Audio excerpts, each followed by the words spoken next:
Batsman को अपने घर में बेइज्जत कर रहे हैं। क्रिकेट कब से राजनीति का अड्डा बन गया? कांग्रेस ने कब क्रिकेट को राजनीति का अड्डा बनाया? कब देशभक्ति और राष्ट्रभक्ति के दो विभाजनों में तोला? क्या मैंने कल एक रात विस्तृत रिपोर्ट तैयार कर रखी थी, वो डालूंगा, लेकिन इस एहसास के साथ कुछ खुशबुएं जिंदा हैं, कुछ लोग जिंदा हैं, जो लोग जानते हैं खेल का महत्व क्या होता है, खेल राजनीति से अलग होता है। तो लगा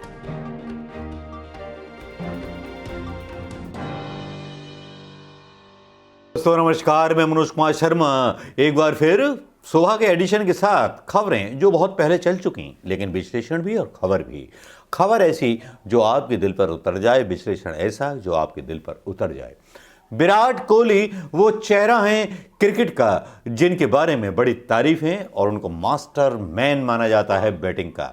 विराट कोहली के बारे में एज ए क्रिकेटर कोई उनकी प्रतिभा पर शक नहीं कर सकता, लेकिन यहां कुछ सवाल उठने लगे उनकी हार और जीत पर। जिस तरह से इंडिया हारी और सेकंड भी हार गई, उस पर जो था विराट कोहली के इस्तीफे की मांग होने लगी। विराट कोहली ने इस्तीफा दे दिया, लेकिन यहां एक कंट्रोवर्सी और जुड़ी हुई है। वो कंट्रोवर्सी कुछ शक और शुबहा लेकर के जुड़ी हुई है। दोस्तों नमस्कार, मैं मनोज कुमार शर्मा। यूं तो कहा जाता था कि विराट कोहली प्रधानमंत्री मोदी जी के बहुत समर्थक हैं, बहुत सारी चीज़ें विराट कोहली की तरफ से प्रधानमंत्री मोदी जी के लिए चलती रहती थी। लेकिन जब आईपीएल में मतलब जो हार हुई, जिस तरह से शमी को गालियां पड़ी और जिस तरह से उसके बचाव में उतर करके आए विराट कोहली, तो भैया इनको तो कप्तानी से भी हटा दिया गया और अमित शाह के बेटे के ऊपर कोई भी सवाल ना उठा। भक्तों ने ये बोला कि भाई अपने हिसाब से रवि शास्त्री ने, पियक्कड़ ने, मतलब दारू पियक्कड़, अगर दारू पियक्कड़ था तो अमित शाह के बेटे ने उसको चुना क्यों? महेंद्र सिंह धोनी उसको चुना क्यों? साफ साफ आवाज निकल के आ रही है कि कहीं ना कहीं गड़बड़ लोचा तो है। विराट कोहली को ट्रोल करना, शमी का पक्ष लेने के बाद एक चुनाव रणनीति के तहत कोई मुसलमान के समर्थन में बोलेगा तो उसको कप्तानी पद से हटा दिया जाएगा। भाई ऐसा तो 70 साल में ना देखा, ये तो पहली बार ही हो रहा है। विराट कोहली के समर्थक कितने हैं ये भी आपको पता है, मुझे भी पता है। मैंने कल एक रात विस्तृत रिपोर्ट तैयार कर रखी थी, वो डालूंगा, लेकिन इस एहसास के साथ कुछ खुशबुएं जिंदा हैं, कुछ लोग जिंदा हैं, जो लोग जानते हैं खेल का महत्व क्या होता है, खेल राजनीति से अलग होता है। प्रधानमंत्री मोदी, अमित शाह की टीम ने खेल को अपने राजनीतिक विरासत के लिए इस्तेमाल किया है, और वो राजनीतिक विरासत इस तरह से इस्तेमाल की है कि इन्होंने केवल वोटों की जो है फसल काटी है। आज राहुल गांधी निकल करके आए सामने, आज मतलब तारीख धनतेरस, लेकिन ये वीडियो आपको सुबह देखने को मिलेगा, हो सकता है अभी देखने को मिल जाए।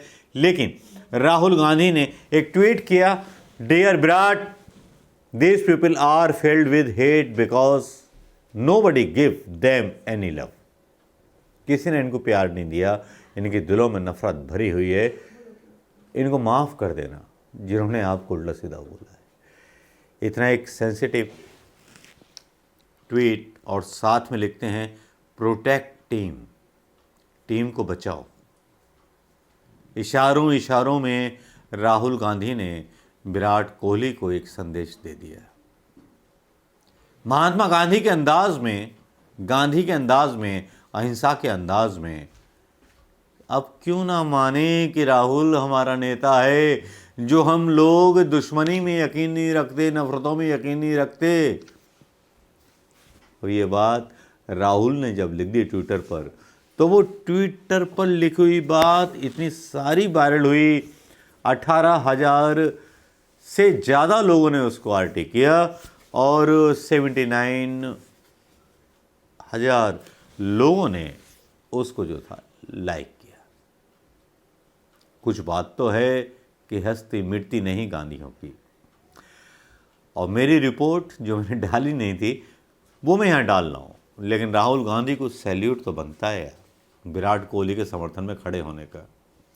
भले ही विराट पर आरोप लगते रहे हों कि मोदी जी का प्रचार करते रहे, सब कुछ करते रहे, लेकिन एक सैल्यूट राहुल गांधी, जिसके बारे में आज खुलासा करने वाला हूं।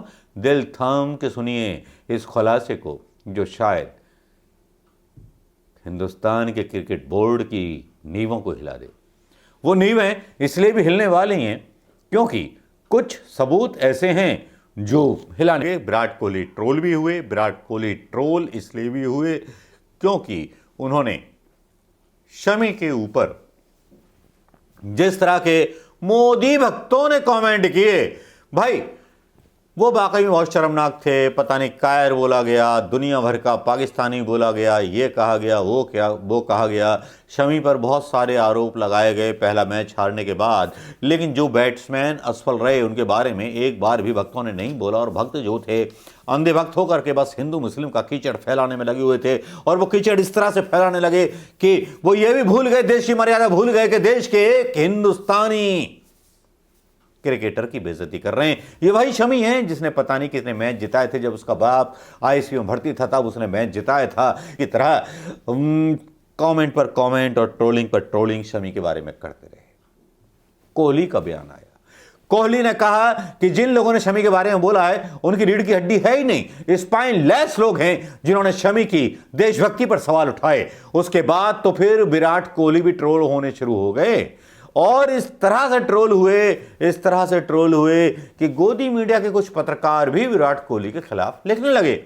भाई शमी का पक्ष जो ले लिया था, देश में हिंदू मुस्लिम जो फैलानी है, भैया बेरोजगारी के बारे में सवाल नहीं पूछेंगे, महंगाई के बारे में सवाल नहीं पूछेंगे, लेकिन इन नालायक पत्रकार जो हैं शमी के पोजीशन पर सवाल उठाएंगे। विराट कोहली एक मुसलमान के पक्ष में कैसे बोल गया, उस पर सवाल उठाएंगे। उसकी बेटी को बलात्कार करने की धमकी दी जाती है, अनुष्का के बारे में अब शब्द बोले जाते हैं। वाकई एक ऐसा शर्मनाक नजारा होता है। 70 सालों में पहली बार न्यू इंडिया में ऐसा नजारा देखा है। दोस्तों यकीन मानिए मैंने अजरुद्दीन को 3 शतक लगातार मारते देखा है। पाकिस्तान के खिलाफ उसके जौहर को देखा है। अजरुद्दीन को मैंने कई बार पाकिस्तान को हराते हुए देखा है। कई बार मैंने इरफान पठान को पाकिस्तान के विकेट उखाड़ते हुए देखा है। लेकिन आज जिस तरह से राजनीति की घसड़ पसड़ हुई है और अमित शाह का बेटा Jay Shah BCCI control board में बैठा है, असली कारण वो है। उस पर कोई सवाल क्यों नहीं उठाता? आज अमित शाह के बेटे को बचाने के लिए आरोप लगा दिए गए कि टीम, एक पत्रकार ने लिखा कि टीम जो है रवि शास्त्री और विराट कोहली चुनते हैं, एक टैलेंटेड आदमी बाहर बैठा हुआ है, उसको नहीं खिलाया गया। बीसीसीआई कंट्रोल बोर्ड के अमित शाह के लौंडे से तेरी पूछने की हिम्मत है? तेरी औकात है सुशांत? आरोप लगाना आसान होता है। एक भारतीय को हम अपने घर में बेइज्जत कर रहे हैं, एक भारतीय स्पोर्ट्समैन को हम अपने घर में बेइज्जत कर रहे हैं। क्रिकेट कब से राजनीति का अड्डा बन गया? कांग्रेस ने कब क्रिकेट को राजनीति का अड्डा बनाया? कब देशभक्ति और राष्ट्रभक्ति के 2 विभाजनों में तोला? क्या शर्म नहीं आती? कायरों डोम मरद चुल्लू भर पानी में जब तुम्हें अपनी आती है। प्रधानमंत्री मोदी बिरयानी खाने चला जाता है, उसके बारे में नहीं बोलते। आईएसआई जांच करने आ जाती है हिंदुस्तान के अंदर हमारी पुलवामा की मौतों पर, वहां तुम कुछ नहीं बोलते। जब झंड हो जाती है, पत्रकारों के मुंह गूंगा पड़ जाता है, ताला पड़ जाता है। अदानी के पोर्ट पे 3000 किलो 21 अरब रुपए की स्मैक पकड़ी जाती है, उस पर ताला पड़ जाता है और आर्यन खान की 6 ग्राम सुल्फे पे ड्रामा चालू हो जाता है। समीर भानखाड़े को बचाने के लिए सारे प्रयोग शुरू हो जाते हैं।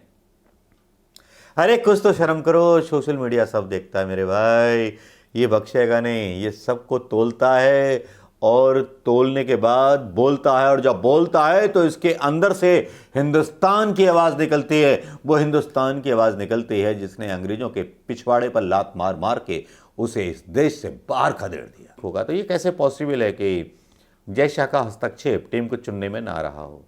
जय शाह को बचाने के लिए सारा दोष जो है विराट कोहली पर मढ़ा जा रहा है। हारने का दोष विराट कोहली पर मढ़ा जा रहा है। क्या लगता नहीं कि किस तरह से सट्टाबाजी होती है? कहीं ऐसा तो नहीं कारपोरेट मीडिया के हाथों में खेलता हुआ IPL 20 अब एक भ्रष्टाचार का अड्डा बन चुका है? कहीं सट्टा तो नहीं खेला जा रहा? कहीं टीम को ऑर्डर तो नहीं दिए जाते बीसीसीआई क्रिकेट कंट्रोल बोर्ड की तरफ से कि इस वक्त हारना, इस वक्त जीतना है, इतना पैसा तुम पे लगा, इतना फ़ायदा होगा, क्या अवैध कमाई तो नहीं हो रही? ये तो शक मुझे पहले से ही था, लेकिन अब लगता है कि जय शाह का क्रिकेट कंट्रोल बोर्ड का अध्यक्ष बनाना शायद उसी का एक हिस्सा है, क्योंकि इन लोगों ने पैसे कमाने के ज़रिए, चाहे अफ़गान से तालिबानी स्मैक अदानी की पोर्ट पे उतरे या फिर सट्टेबाजी का खेल क्रिकेट के द्वारा हो, जो क्रिकेट टीम है हमारी वो कैपेबल है, मेरा ये मानना है। वो किसी को भी खड़ा कर दो, सट्टा मत लगाओ, सबको हरा देगी। विराट कोहली शतक मारेगा, हर मैच में शतक मारेगा, और शमी जो है हर मैच में विकेट लेगा। लेकिन जय शाह से भी सवाल कर लो, बस मेरा ये इतना कहना है। अगर आंखें खुल जाएं भक्तों मोदी भक्ति से, तो देशभक्ति थोड़ी कर लेना, वरना कीड़े पड़ेंगे तुम्हारी। तो बनता है क्रिकेटरों के पक्ष में।